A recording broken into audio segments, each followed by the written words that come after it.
Have you just tried to open up a game or program and something like this showed up? Well, that's called a missing DLL error and sucks, because it won't let you start up your program until we provide the missing DLL file. But don't throw your PC out the window yet, cause we have two ways of fixing it.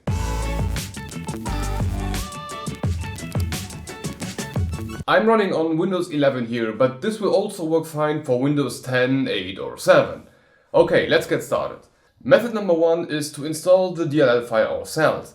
For this, head over to our website by clicking the link in the description or in the I symbol in the upper right corner. First off, scroll a bit down to the download section and download the DLL file.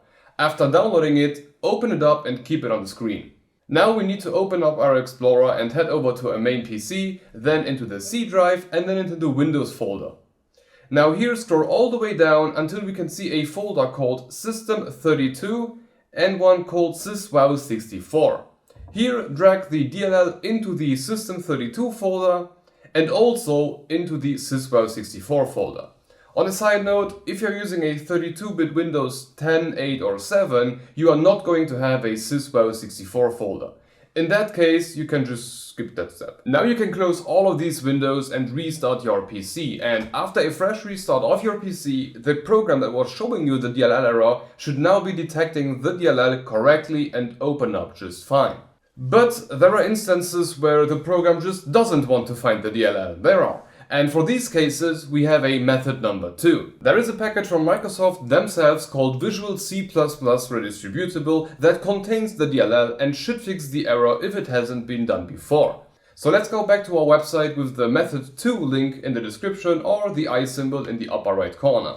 Here again, scroll all the way down until you see the download section and download the package according to your Windows.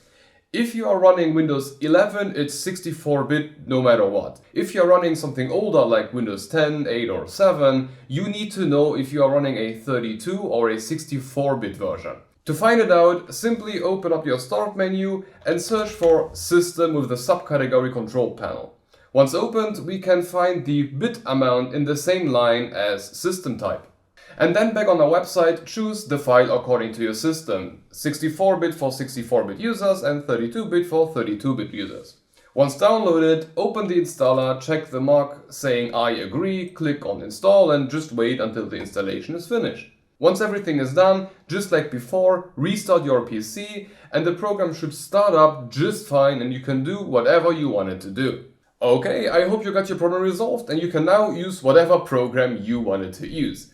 I know a bit which program can cause which DLL errors, but I would love to know for every DLL, so please let me know what exact program as a comment down below. And if you encounter a DLL error that has not been featured on the channel yet, don't be shy, just write a comment down below and I will add it to my to-do list. Anyway, I hope you enjoyed it and if it helped, leave a like, make sure to be subscribed with the bell icon to not miss the next video and have a look at one of these totally random videos.